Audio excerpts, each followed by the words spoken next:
हिंदसदवंदियाणं तिहुवणहिदमधुरविसदवकाणम् अन्तातीदगुणाणं नमो जिनाणं जिदभवाणं। कुंदकुंदाचार्य भगवान की जय। पंचास्तिका संग्रह में गाथा नंबर 68 देख रहे हो। तम्माकं मम कत्तां भावेण हि संजुदोध जीवस्य भूताहु हवदि जीवो चेदग भावेण कर्मफलम्। काय सांगितलं होतं?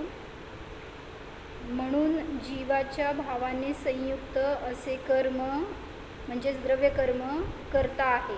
कोणाचं करता आहे? निश्चय आणि व्यवहार दोन्ही न्यायांच्या अपेक्षेने सांगितलं की वास्तविक कर्म म्हणजे निश्चयाने कर्म स्वतःचा करता आहे आणि व्यवहाराने जीवभावाचा करता आहे. परंतु कर्म कुठल्याही नयाने भोगता नाही. मग कोण भोगता आहे? तर जीव मात्र भोगता आहे. तोही का आणि कोणाचा? तर कर्मफलाचा भोगता आहे आणि चेतक भाव असल्यामुळे. असं कारण बघितलं होतं आपण. आणि टीका दोन्ही टीका झाल्या होत्या ना. कर्मबाबत उभय नयाने कर्ता कर्मभाव सांगण्यात येतो, परंतु एकाही नयाने कर्माला भोक्तृभोग्य भाव लागू होत नाही. भोक्तृभोग्य भाव म्हणजे कर्ता कर्मभाव लावता तसं भोक्तृभोग्य भाव कोणाला म्हणायचं? भोक्ता आणि भोग्य. भोक्ता कोण आणि भोग्य कोण? भोग्य म्हणजे भोगण्यायोग्य. मग कोणाला भोगण्यायोग्य आहे? जीव कोणाला भोगतो? तर सुख दुःखाचं वेदन. निश्चयाने म्हणलं स्वतःच्या परिणामांना भोगतो आणि व्यवहाराने जीव कर्माला भोगतो असं म्हणलं जातं. म्हणून भोगता जीव आहे आणि भोग्य सुद्धा जीवाचे परिणाम आहेत किंवा कर्म आहे असं सांगितलं जातं. कारण चेतनरूप अनुभूती कर्माला असू शकत नाही. भोक्तृभोग्य भाव फक्त जीवालाच असू शकतो, कारण जीवामध्ये चेतनता आहे. जयसेनाचार्यांची झाली होती का?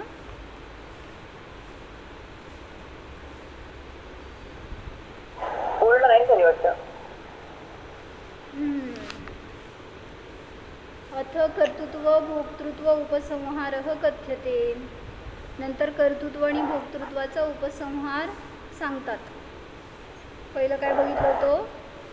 ज्या कारणाने पूर्वोक्त नय विभागाने जीव कर्म हे दोघांमध्ये परस्पर उपादान कर्तृत्व नाही, म्हणजे दोघं एकमेकांचे उपादान रूपाने करता नाहीत. त्या कारणाने कर्म करता आहे. कोणाचा करता आहे? निश्चयाने स्वकीय भावाचा आणि व्यवहाराने रागादी जीव भावांचा करता आहे. त्याचप्रमाणे जीव देखील व्यवहाराने द्रव्य कर्मांचा करता आहे आणि निश्चयाने स्वकीय चेतक भावांचा करता आहे. इथंपर्यंत झालं तर बहुतेक. त्याच्या पुढं सांगते कथम भूतम सत कर्म स्वकीय भावानां कर्तृभवती. असं असताना किंवा कशा प्रकारे कर्म स्वकीय भावांचा करता होतो? तुम्ही विचारलं होतं ना प्रश्नामध्ये की जीव कर्म के भाव का करता नहीं, कर्म स्वकीय भाव का करता क्यों है, कैसे है, ऐसे पूछा था. तो आगे उत्तर देते हैं संयुक्तम यानी संयुक्त होकर. किससे संयुक्त? केन संयुक्तम अथ केन संयुक्तम. तो फिर किसके साथ संयुक्त होकर कर्म करता है? पढ़ो. वाचा की नाही आहे का? मिळेल ना मला. कुठं वाचायचं? की भोक्ता भवती 68 का संयुजा संयुक्त केन संयुक्तं करोति पुनः मिथ्यात्व रागादि भावेन परिणामेन जीवस्य जीवः अपि कर्म भावेन संयुक्तः इति भोक्ता भोक्ता पुनः भवति, भोक्तादु पुनः भवति। क्या बताया? मिथ्यात्व रागादि भाव रूप परिणाम से जीव का करता है। क्या क्वेश्चन पूछा था? कर्म जीव भाव का करता कैसे है, या किसके द्वारा संयुक्त होने पर कर्म करता है? तो ये बताया मिथ्यात्व रागादि रूप जीव के जो परिणाम है उससे संयुक्त होकर कर्म स्वकीय भाव को करता है। किसको करता है? स्वकीय भाव को मतलब चेतन भाव, चेतन। हाँ, कर्म स्वकीय भाव को करता है, कर्म करता है। मतलब पुद्गल जो है वो कर्म रूप से परिणाम करता है। तो किसने किसको किया? तो कर्म ने ही कर्म को किया या पुद्गल ने कर्म को किया, ऐसे। लेकिन कैसे? तो जीव के भाव से संयुक्त होने पर, ऐसा एक हेतु दिया वहाँ पर। यानी आपने परिणाम किया इधर मिथ्यात्व रूप राग रूप, और वहाँ पर जो पुद्गल वर्गणाएँ थी वो कर्म रूप से परिणत हो गई। तो आपने परिणाम किया तो पुद्गल ने कर्म को किया, ऐसा बोला जाएगा। और जीव भी कर्म भाव से संयुक्त होकर उसको भोगता है, ऐसे बताया। मतलब जीव भाव से संयुक्त होकर कर्म करता है और कर्म भाव से संयुक्त होकर जीव उसको भोगता है। समझ में आया क्या चल रहा है? किसकी चर्चा चल रही है? ऐसे ऊपर से जा रहा है। क्या समझ में आया? इतना ही बताना है इसमें कि कर्म करता है लेकिन भोगता नहीं है, और जीव करता भी है और भोगता भी है। इतना दो चीज़ें इसमें बतानी है। तो जीव कैसे भोगता है? तो कर्म भाव से संयुक्त होकर भोगता है। और कर्म कैसे करता है? तो जीव भाव से संयुक्त होकर कर्म करता है। समझ में आया? आगे कह सौ, कौन है वो? निर्विकार चिदानंदैक अनुभूति रहित जीव। हाँ, मतलब कर्म के साथ संयुक्त होकर जीव कर्म का भोगता है। तो वो कौन सा जीव है, ऐसे पूछ रहे हैं। क्योंकि जो सिद्ध भगवान है वो कर्म से संयुक्त नहीं होते, जीव है, उनके पास भी जीव चेतन भाव है, लेकिन वो कर्म के न करता है न भोगता है। क्यों? तो ये यहाँ पे हेतु बता रहे हैं। जो जीव निर्विकार चिदानंद एक अनुभूति से रहित है, वही जीव कर्म के साथ संयुक्त होकर कर्म का करता और भोगता है। बहुत बड़ा सेंटेंस बताया मैंने, आप बताओ अभी। प्रतिभा भी बोला, काय सांगितले? हां, मला कळलं ते, म्हणूनच तुम्हाला विचारलं. काय सांगितलं की 68 गाथेची जेसनाचार्यांची टीका आहे, म्हणजे त्याचं 73 गाथा असेल त्याची. काय सांगायला लागले?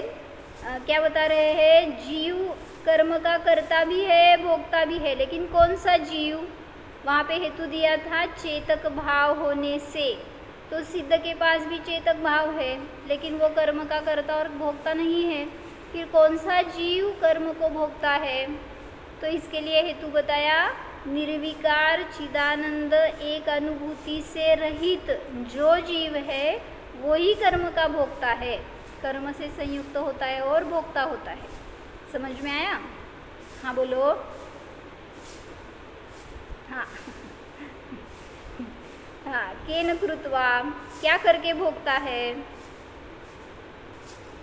किसके द्वारा भोगता है? परम चैतन्य प्रकाश विपरीतेन अशुद्ध चेतक भावेन. किसके द्वारा भोगता है? तो परम चैतन्य प्रकाश से विपरीत अशुद्ध चेतक भाव से चेतता है, भोगता है. मतलब क्या बताना है? सभी तरफ निश्चय और व्यवहार बता रहे हैं यहाँ पे. और क्या बोलते हैं, अंग प्रविष्ट और अंग बाह्य रूप से बता रहे हैं. परम चैतन्य प्रकाश ये मेरा स्वभाव है, उससे विपरीत जो अशुद्ध चेतक भाव है उसके द्वारा जीव कर्म का भोगता है. वहाँ पर ऊपर भी बताया निर्विकार चिदानंद एक अनुभूति, ये मेरा स्वभाव है। उससे रहित जो जीव है वह कर्म को भोगता है। आगे किम भोक्ता भवती, किसको भोगता है? दोन्हीकडे स्वभाव दाखवला गेला तिथे। कुठं स्वभाव? निर्विकार चिदानंद एक भूत, हाँ परम चैतन्य, मतलब वो कर्ता बताया और किसके द्वारा ये साधन बताया, करण बताया। कर्ता कौन है, कौन जीव भोगता है? तो जो अनुभूति से रहित है, निर्विकल्पता से रहित है, वो जीव करता है। और कौन किसके द्वारा करता है या भोगता है? तो अशुद्ध चेतक भाव के द्वारा भोगता है। दोनों तरफ स्वभाव और पर्याय की दृष्टि से, द्रव्य और पर्याय दृष्टि से दोनों कथन करेंगे। अभी किसको भोगता है, कौन, किसके द्वारा, अभी किसको, कर्म किसको भोगता है? शुद्ध बुद्ध एक स्वभाव परमात्म तत्व भावना उत्पन्नम यत भावना बराबर है ना? भावना उत्पन्न, नहीं भावना, भावना हा नाही आहे, भावना उत्पन्नम सहज शुद्ध परम सुख अनुभव फलम यत् सहज शुद्ध परम सुख अनुभवन फलम तस्मात् विपरीतम सांसारिक सुख दुःख अनुभवन रूपम शुभ अशुभ कर्म फलम इति भावार्थ है। वाचलं होतं हे वाक्य बहुतेक, मागच्या वेळी पण तुम्ही न खाल्ला होता असं मला आठवतंय। मग मागच्या वाक्यात होतं का गाथेच्या? कुठंतरी न मागं पण खाल्ला होता। बर, तो किसका भोगता है ये बता रहे। शुद्ध बुद्ध एक परमात्म तत्व, ये अभी सब अंग प्रविष्ट भाषा से चल रहा है, द्रव्य दृष्टि से आपको स्वभाव दिखा रहे हैं। शुद्ध बुद्ध एक स्वभाव परमात्म तत्व भावना से उत्पन्न जो सहज शुद्ध परम सुख अनुभवन रूप फल तस्मात् विपरीतम, उससे विपरीत, मतलब किसका भोगता है? अनुभवन रूप सुख अनुभवन रूप फल का तो भोगता नहीं है, उस फल से विपरीत जो दुख है या इंद्रिय सुख है उसको भोगता है। मतलब अतीन्द्रिय सुख से विपरीत जो है उसको जीव भोगता है, ये बता रहे। तस्मात् विपरीतम, उससे विपरीत सांसारिक सुख दुख अनुभवन रूप शुभ अशुभ कर्म फल को भोगता है, ऐसा भावार्थ है। मतलब सभी तरफ आपको ये ऐसे दोनों ही क्यों बता रहे हैं? कर्ता के बारे में बताया, कर्म के बारे में, करण के बारे में, क्यों बता रहा है? इतना बताने की क्या ज़रूरत है? एक ही पॉइंट पर अगर बता देते तो चलता था। तो इसका कारण यह है, सभी तरफ आपको पहले स्वभाव दिखाना है, उससे आपको मोक्ष की, उससे मुक्ति की, या क्या बोलते हैं, उससे निर्विकल्पता की प्राप्ति होने वाली है। लेकिन आप उसको विषय नहीं करते और विकल्प में जाते हैं, इसलिए कर्म का भोक्ता बनते हैं। काय म्हणले काकी? जीवाचा स्वभाव का दाखवला सगळीकडं? तर तो स्वभाव प्रयोजनभूत आहे पहिल्यांदा आपल्याला। त्या स्वभावाला सगळीकडे जावा, कुठलंही काही वर्णन असू दे तत्वाचं, सगळ्यामध्ये प्रथम स्वभाव काय आहे हे समजून देणार आणि मग विपरीतता दाखवणार त्याच्यापासून। नाहीतर विपरीतता तर सगळ्याला परिचित आहे, पण स्वभावाचाच परिचय नाही आहे। म्हणजे विभाव भाव हे सांगितलं ना आता त्यांनी, सांसारिक सुख दुःखाला भोगतो। परत शुद्ध स्वभाव आहे तर शुद्ध स्वभावाला च्या द्वारे भोगत नाही, अशुद्ध चेतनेच्या द्वारे भोगतो। म्हणजे कर्ता आणि भोगता बनतो ते सगळं व्यवहारामध्ये, म्हणजेच पराशी जिथे अटॅच होणार त्या रूपानेच जीव भोगता म्हणला जातो। म्हणून सांगितलं कर्म फळाला, कर्म फल को भोगना नहीं है, कर्म को भोगना नहीं है। लेकिन जीव खुद का स्वभाव नहीं जानता, ज्ञान चेतना नहीं जानता, भूल जाता है और कर्म में अटक कर उसका ही अनुभव करता रहता है और उसको भोगता है। तो मैंने परसों एक गाथा बतानी थी, कौन सी? 320 नंबर की गाथा बताई थी, है क्या गया जसमें पढ़ा था क्या हमने उसमें से पूरा 320 गाथा से?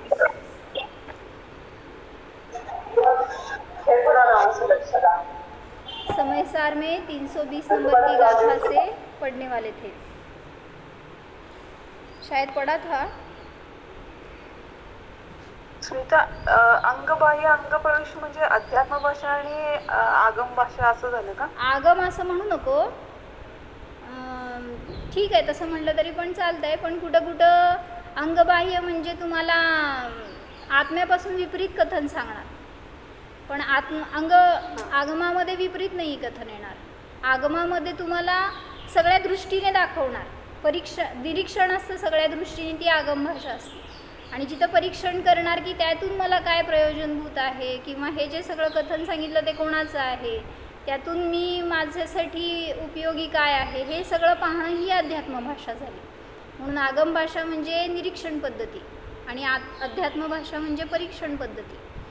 तर अध्यात्मामध्ये परीक्षण केलं जातं, पण आगमामध्ये फक्त सगळं व्ह्यू दाखवणार तुम्हाला, शास्त्रामध्ये तत्वाच्या दृष्टीने सगळं कथन केलं जाणार, ती आगम भाषा. पण अंग प्रविष्ट म्हणजे आत्म्याला धरूनच सगळं कथन येणार, ती अंगप्रविष्ट भाषा. आणि अंगबाह्यमध्ये आत्म्याच्या विपरीत सगळं भोगणार पण जीव, करणार पण जीव, सगळं हे दाखवणार, ती अंगबाह्य भाषा. मग अंगप्रविष्टमध्येच हे प्रवचन सारजी हे सगळे ग्रंथ येणार का? सगळ्या ग्रंथांमध्ये सगळ्या भाषा असणार ग, पण दृष्टी आपली तशी पाहिजे, त्यातून ग्रहण करायला काय पाहिजे आपण. आगम तर आहेच की, हे सगळं आगम आणि अध्यात्म सगळं आहे. आगमाला सोडून अध्यात्म नसतं आणि अध्यात्माला सोडून आगम नसतो, फक्त आपल्याला त्यातनं तो गाभा काढता यायला पाहिजे. क्या बताया मैंने? आता तू हिंदी ट्रांसलेट कर.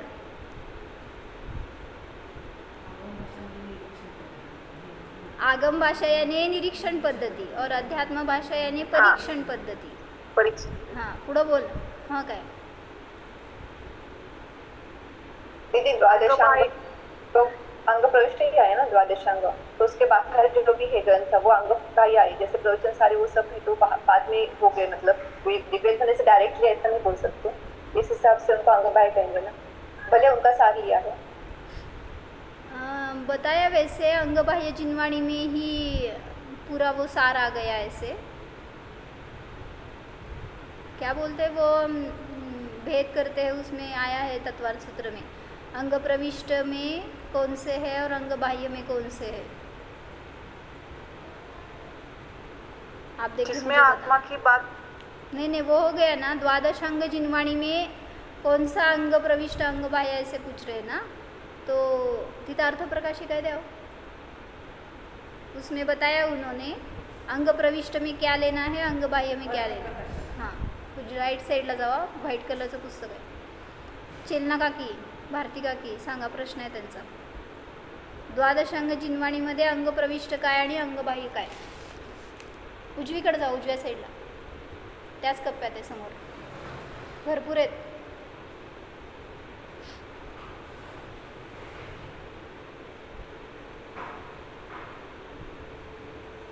दोन आणखी तुम्हाला.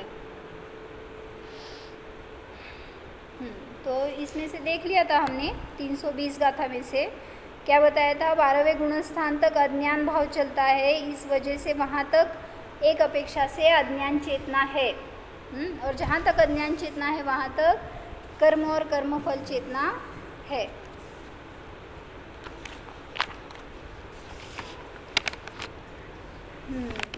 किस सूत्र में आया वो बताओ अभी मुझे.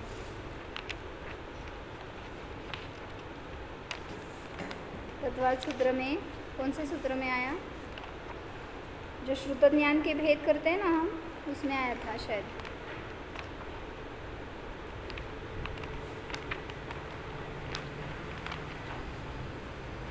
श्रुतम मतिपूर्वम द्वि अनेक द्वादश भेदम 35 पान. तो श्रुत ज्ञान के 35 श्रुत ज्ञान के दो भेद कौन से हैं, तो अंग बाह्य और अंग प्रविष्ट, ये दो भेद है. प्रथम अध्याय का 20वां सूत्र है, उसमें बताया उन्होंने दो भेद कौन से, अंग बाह्य और अंग प्रविष्ट. तो अंग प्रविष्ट में क्या आ गया,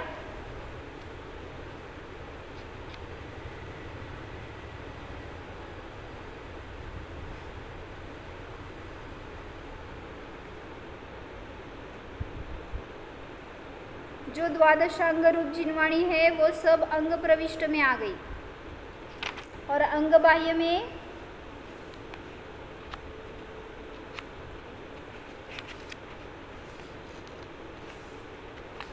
प्रकीर्णक वगैरे.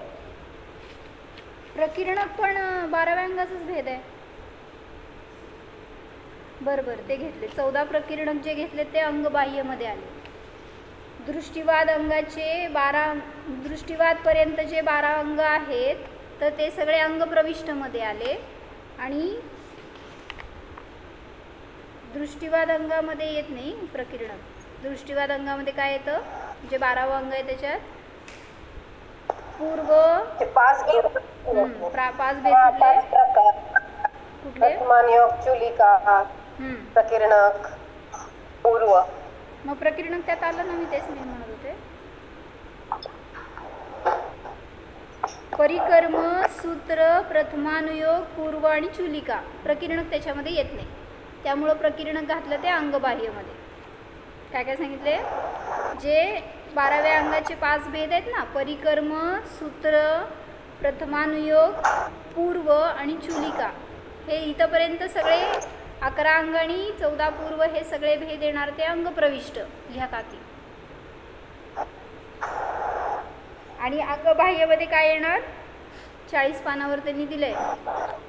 जे प्रकीर्णक आहेत ते सगळे 14 प्रकारचे प्रकीर्णक अंग बाह्यमध्ये येणार. त्याचं सविस्तर वर्णन तुम्हाला पाहिजे असेल तर ह्याच्यामध्ये आलं आहे. सगळ्या तत्वाद सूत्राच्या या सूत्रामध्ये बघितला तर खुलासा समजेल. तुमच्यामुळं आम्हाला आचार्यांकडनं दिलं गेलं ते सगळं पण अंगबाह्य झालं ना.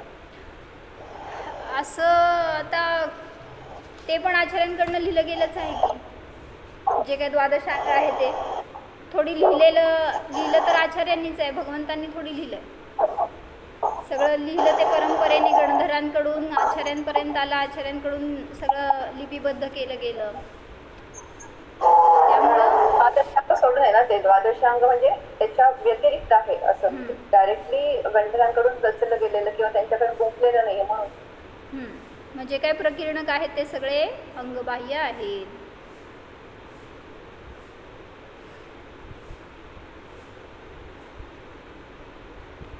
ठीक आहे, डिटेल वर्णन ह्याच्यामध्ये वाचून घ्या. तो प्रवचन सार की 125 नंबर की गाथा है, उसमें भी कर्मफल चेतना का थोड़ा सा वर्णन बताया है, वो पढ़ती हूँ. प्रवचन सार 125 नंबर की गाथा है. 125 और 126 दो गाथाएँ हैं. तो मुझे एक इसमें क्या बताना था, प्रवचन सार आहे, तिथं नाही आहेत बहुतेक, राहू दे, ऐका नुसतं, सवाई सारमध्ये नाही. तो जो हमने बताया, शब्दार्थ बताया और नयार्थ बताया, किस नए से जीव भोगता है, किस नए से करता है, ये बताया. शब्दार्थ, नयार्थ, मतार्थ रह गया है, मतार्थ बताना है मुझे, और आगमार्थ भी बताया, आगम से ऐसा कथन आता है और अध्यात्म में ऐसा कथन आता है. और भावार्थ भी बताया, कर्मफल का जीव भोगता है तो कौन सा जीव भोगता है, और उसमें हमें प्रयोजनभूत क्या है, हमें उसका फल भोगना नहीं है. हमारा फल तो क्या है, अभी बताया उन्होंने, निर्विकल्प अनुभूति ये जीव का फल है. उसका भोग लेने के बजाय जीव क्या करता है, सुख दुख रूप बाह्य फल को भोगता है. तो भावार्थ इतना बताना है, कर्म का भोग मत लो, जो विभाव हो रहे उनका भोग मत लो. स्वभाव है तो उसका वेदन करो तो आपको भी अतीन्द्रिय आनंद का फल प्राप्त हो सकता है. प्रवचन सार की 125 नंबर की गाथा है, उसमें क्या बताया, ज्ञान, कर्म और कर्मफल इनको आत्मा रूप से निश्चित करते हैं. मतलब ज्ञान है, ज्ञान चेतना भी आत्मा है, कर्म चेतना भी है और कर्मफल चेतना भी आत्मा है, ऐसा बता रहे हैं. तो उन्होंने इसमें बताया, आत्मा वास्तव में परिणाम स्वरूप ही है, क्योंकि परिणाम स्वयं आत्मा है, तथा परिणाम चेतना स्वरूप होने से ज्ञान, कर्म और कर्मफल रूप होने के स्वभाव वाला है. क्योंकि चेतना तन्मय होती है, तत्मय होती है, ज्ञान रूप होती है, कर्म रूप होती है, कर्म फल रूप होती है। इसलिए ज्ञान, कर्म और कर्मफल आत्मा ही है। इतना इसमें बताया। उसके पूर्व गाथा में उन्होंने उनका लक्षण बताया है कि किसको कहते हैं, कर्म चेतना और कर्म फल चेतना। तो वो पढ़ते हैं, या किनको होती है। तो इसका स्वरूप बता रहे हैं। अर्थ विकल्प यानी स्वपर पदार्थों का भिन्नता पूर्वक युगपत अवभासन वह ज्ञान है। अर्थ विकल्प यानी ज्ञान है, मतलब पदार्थ का निर्णय करना, ये ज्ञान है। किन पदार्थ का? स्व और पर पदार्थ का। जीव के द्वारा जो किया जा रहा हो वह कर्म है। वह अनेक प्रकार का है। सुख अथवा दुख यह कर्म फल कहा गया है। क्या बताया? जीव जो करता है उसको कर्म कहते हैं, और जो भोगता है उसको कर्म फल कहते हैं। तो अर्थ विकल्प यानी ज्ञान है। तो अर्थ क्या है? स्व पर के विभाग पूर्वक अवस्थित विश्व वह अर्थ है। मतलब समस्त द्रव्य गुण पर्याय ये विश्व है और वह अर्थ है। उसके आकारों का अवभासन वह विकल्प है। अर्थ विकल्प यानी ज्ञान है, तो अर्थ यानी सभी पदार्थ आ गए। विकल्प यानी उसका अवभासन, उसका निर्णय बोलो, या उसका प्रकट होना, ज्ञात होना, ये अवभासन। तो अर्थ विकल्प यानी ज्ञान है।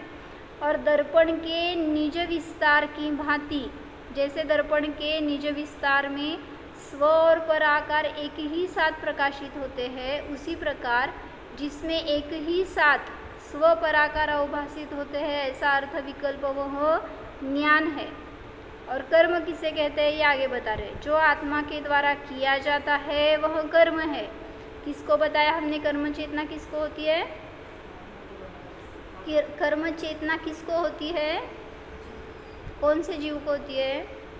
द्विंद्रिय से आगे, द्विंद्रिय से मिथ्या दृष्टि, मुख्यता से मिथ्या दृष्टि, संज्ञा पंचेंद्रिय तक सभी जीवों को कर्म चेतना होती है। क्यों? कर्म चेतना यानी क्या? कर्म चेतना म्हणजे प्रतिकार करण्याची शक्ती तिथं प्रगट झाली। एकेंद्रियांना प्रतिकार करता येत नाही, त्यामुळे तिथं कर्मफल चेतना आहे। पण द्विंद्रियापासून पुढं सगळे जीव विचार करा की म्हणजे अळी आहे, किंवा काय म्हणायचं, द्विंद्रिय तुमचं स्नेल आहे, त्यांच्यामध्ये सुद्धा सांगितलं कर्मचेतना आहे। म्हणजे काय हो? उनके पास भी कर्मचेतना है, यानी क्या? वो भी उनके ऊपर होने वाले उपसर्गों का प्रतिकार कर सकते हैं, ऐसी सामर्थ्य रखते हैं। करेंगे न करेंगे, लेकिन ऐसी सामर्थ्य उनके पास है। मुझे बताओ, मैंने एक बार ये लिया था प्रकरण, सभी जीवों के पास खुद के रक्षण के लिए कुछ न कुछ, क्या बोलते हैं, एक अवयव रहता है, या एक कुछ तो स्पेशलिटी रहती है जिससे वो खुद का रक्षण करते हैं। नाम कर्माचं हो गया, अपघात। नहीं, मला शरीराची रचना सांगायची हो। म्हणजे जैसे बताया गाय है तो वो अपनी रक्षा कैसे करेगी? शेपटी हलवते। शेपटी नाही कुठं, गाय स्वतःची रक्षा, शिंग आहेत ना तिच्याजवळ। आता तुम्ही काय शेपटीने काय करणार? तुम्ही शेपटीकडे थोड़ी जाता, पहिला डोक्याकडे जाता। हाँ, तो गाय जो है वो सिंग के द्वारा खुद की रक्षा करेगी। फिर आगे सभी के पास, अभी कुत्ता है तो उसके पास उसके दांत है, उससे वो अपनी रक्षा करेगा। बाघ सिंह है तो वो अपने नाखून से, अपने जबड़े से वार करके अपनी रक्षा करेगा। सभी के पास कुछ न कुछ तो ऐसे एक अवयव रहता है जिससे वो अपनी रक्षा कर सकते हैं। मुझे बताओ, ये जो दो इंद्रिय जीव है, इल्ली, स्नेल या क्या बोलते हैं आप उसको, वर्म्स, तो उनके पास खुद की रक्षा के लिए क्या है? वो क्या करते हैं? का कवच। हां, बरं ठीक आहे, स्नेल कड आहे। अळी असती, अळी तुमच्या फळामध्ये, भाजीमध्ये अळी असती ना, किंवा त्या तांदळामध्ये वगैरे, ती अळी स्वतःचं रक्षा कसं करते हो? ते काहीतरी द्रव आपल्या शरीरातून सोडतं, जे मऊ असतं काहीतरी, मग हातात निसटतं ना ते। होय, परीक्षण आहे भरपूर।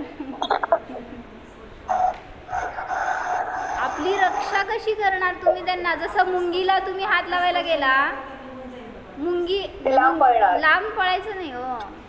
आता मुंगी आहे तर स्पर्श करायला गेल्यावरती बाईट करते, तुम्हाला चावती म्हटल्यावर ती रक्षा करते स्वतःचं.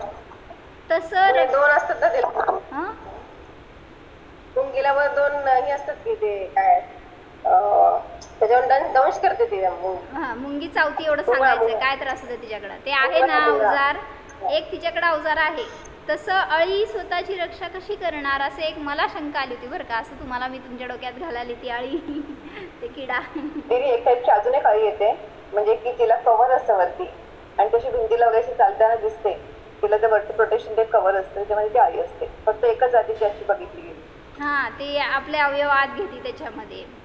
मग ते त्याच्यावरच करते. हां ठीक आहे असं, पण मला म्हणायचं की असं प्रत्येकाकडं आहे काय ना काय. तर अशी ती अळी आहे की जरी तिच्यामध्ये प्रतिकार करण्याची शक्ती आहे, कर्मचेतना आहे, पण तरीसुद्धा ती काय म्हणून प्रतिकार करते, कशी करते? मग सगळ्या ह्या म्हणले ना मुंगी चावती किंवा काय तुमची गाय अशी शिंग मारणार वगैरे, हे सगळं कर्मचेतना आहे.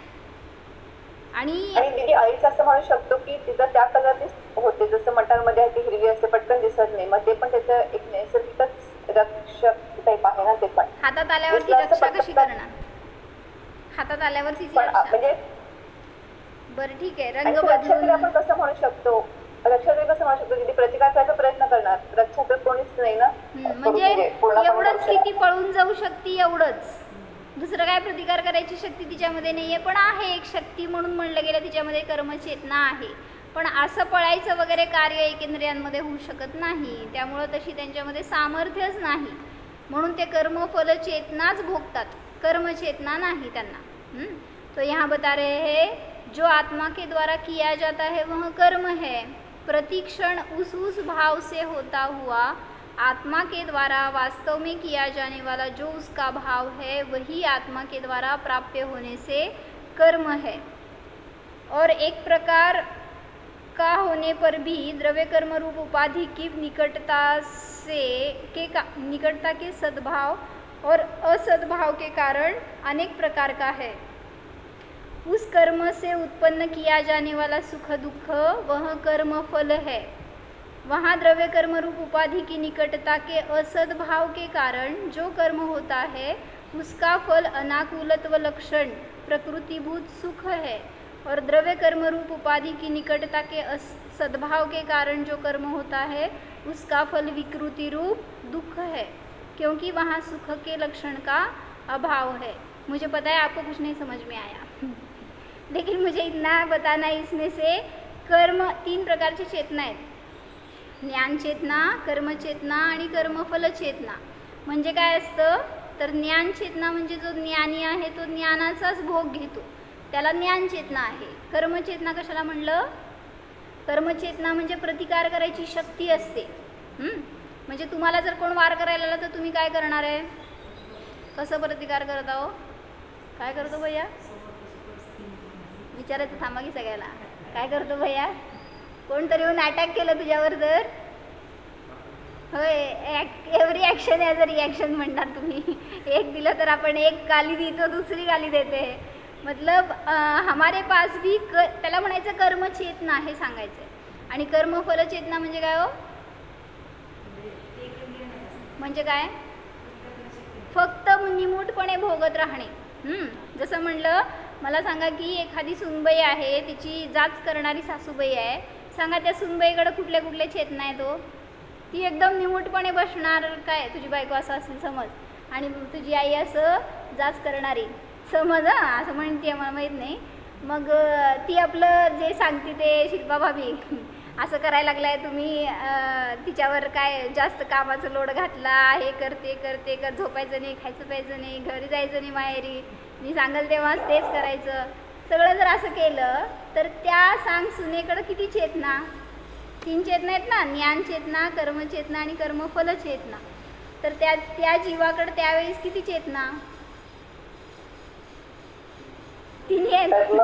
चेतना आणि कर्मचेतना 2 चेतना. म्हणजे असं समजू नका की ती गपचूप बसली आहे, सगळं सहन करते, काय बोलत नाही आहे, पण डॉर्मंट म्हणतात नाही, काय म्हणायचं, असे भाव असते ते सप्रेस झालेले असतात, काय म्हणायचं, असं झाकले गेलेले असतात भाव, पण जेव्हा उद्रेक होणार ना स्फोट होतो घरामध्ये, मग दाबले गेलेले असतात. हां, त्यामुळं असं नाही आहे जसं त्या एकेंद्रियांना फक्त कर्म फलचेतना असते, म्हणजे ते तुम्ही किती त्याला मारा जाळा काय करा पण ते प्रतिकार नाही करू शकत. तसं ती जरी सून आता प्रतिकार नाही करत आहे, थांबा थोडंसं, सासूबाईची शक्ती कमी झाली की उलटं होत आहे. सासूबाई कर्म फलचेतना भोगत राहते आणि सूनबाई, तुम्हाला माहिती आहे आता मी कशाला सांगायचं, म्हणजे प्रतिकार करायची शक्ती 2 इंद्रियापासून सगळ्या जीवांकडं असते. त्यामुळं तिन्ही चेतना त्या जीवांकडं आहेत. जे ज्ञानी आहेत त्यांच्याकडं, सौम्य ज्ञानी सम्यक दृष्टी आहेत त्यांच्याकडंच ज्ञान चेतना असणार.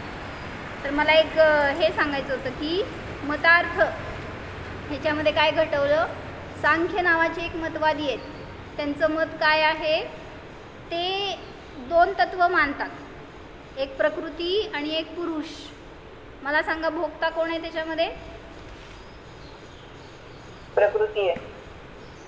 नाही, उलट केलंय ना, उलट केलंय त्यांनी. पुरुष आहे करणार आणि पुरुष भोगणार. हां, असं उलट केलंय त्यांनी. हो, प्रकृती आणि पुरुष, पुरुष म्हणजे आत्मा आणि प्रकृती म्हणजे कर्म.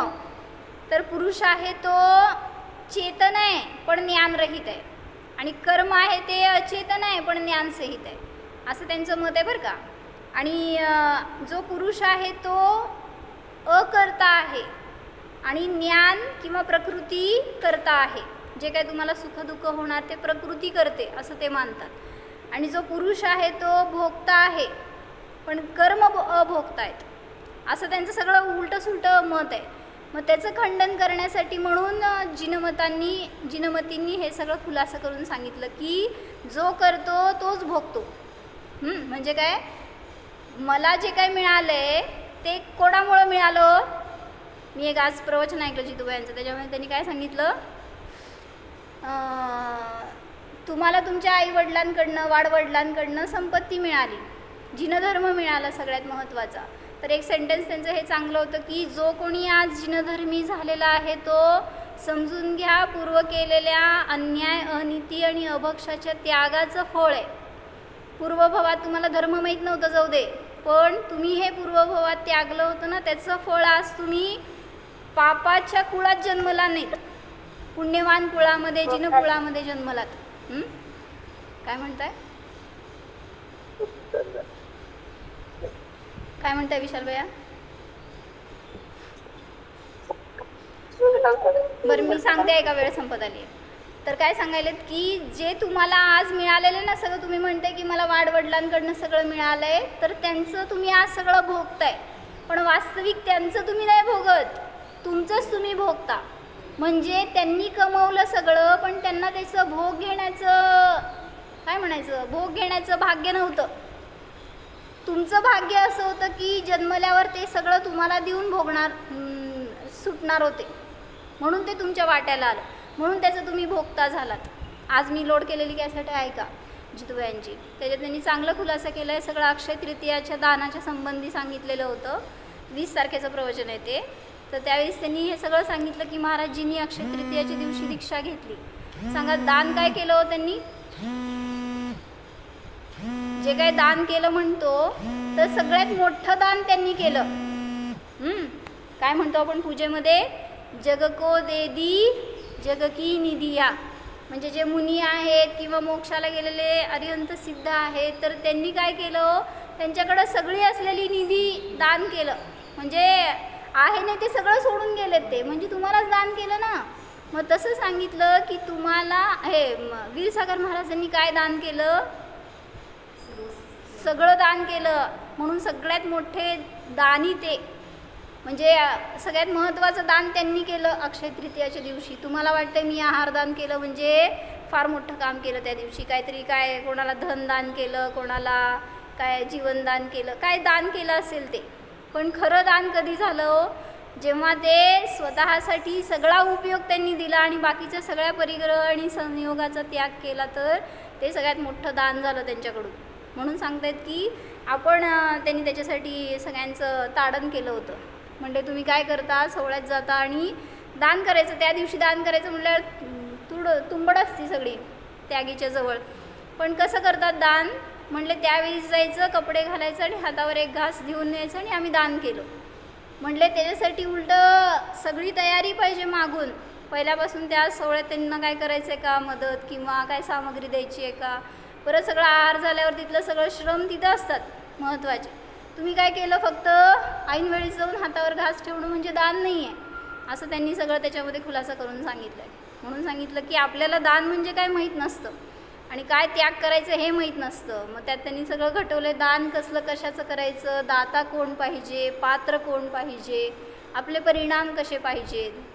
आणि आपण इथं जर जन्मलो आहे आज जैन कुळामध्ये, तर हे पापाचं फळ नाही आहे, महान पुण्याचं फळ आहे, म्हणून असं कुळ मिळालं आहे आपल्याला.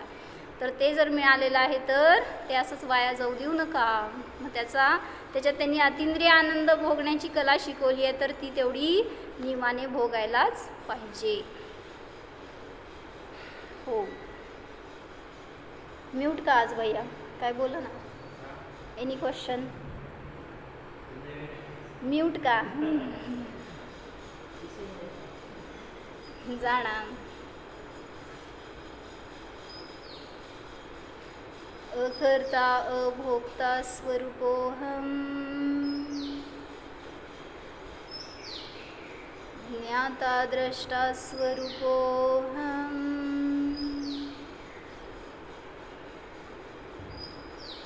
चैतन्यमात्र स्वरूपोऽहम्,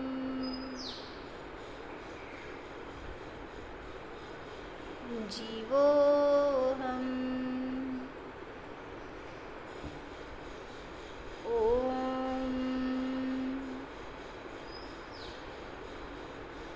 विसर्जन. नमो